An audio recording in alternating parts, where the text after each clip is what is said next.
Edward Lennie worked tirelessly during his lifetime to preserve and promote traditional Arctic sports in Canada.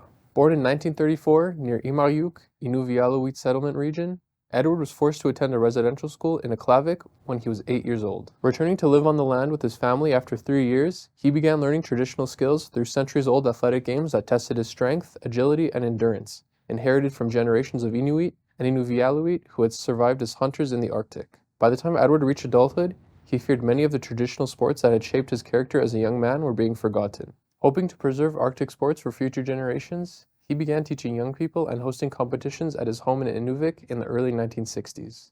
Edward's pioneering efforts reached visionary heights in 1970 when he realized that organizers of the inaugural Arctic Winter Games in Yellowknife were planning to feature only mainstream sports like badminton, ice hockey, and basketball. After consulting with his elders, he successfully lobbied organizers to include traditional games, creating a groundbreaking new showcase for Arctic sports in Canada.